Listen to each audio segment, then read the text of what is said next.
Второ, зашто зборам? Зашто се жалат највише клиентите? Освен чистотата, затоа што се жалат. Како ја гледам јас чистотата?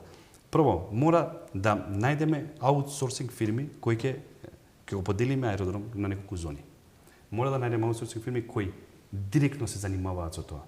Со услов тие, ако не, сезонски работници се пребацат кај нив, за да ги искористиме капацитетот на тие сезонски работници и второ, да се упатат у тоа што го работат. Колку хортикултуристи имаме ние во општина Редом? Ниеден. Па не е само да пуштите вода, да го навалите цвеќето, така? Тоа се одржава, треба некој да го знае тоа.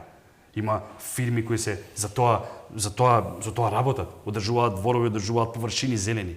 Зашто да не може да ги искористиме? Јас се можам ушто сакам да кажам дека помалце средства ќе потрошиме. Кога ќе поделиме сите средства ќе ги поделиме на неколку фирми. А не една фирма да работи со све или тоа да правиме преку општината, како што е предпријатието, кое видовме колку го чисти аеродром. Тоа го зборам цело време, извини, само да го кажам. Општина Аеродром треба да биде надзор на све. Надзор на секоја фирма. Утре ако нема таму, ако не е зеленилото таму како што треба, која фирма не е? Активира евангелска, да видите како ги си све.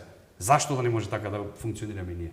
Зашто мора општинското предпријатие внатре во самата општина да генерира партиски војници?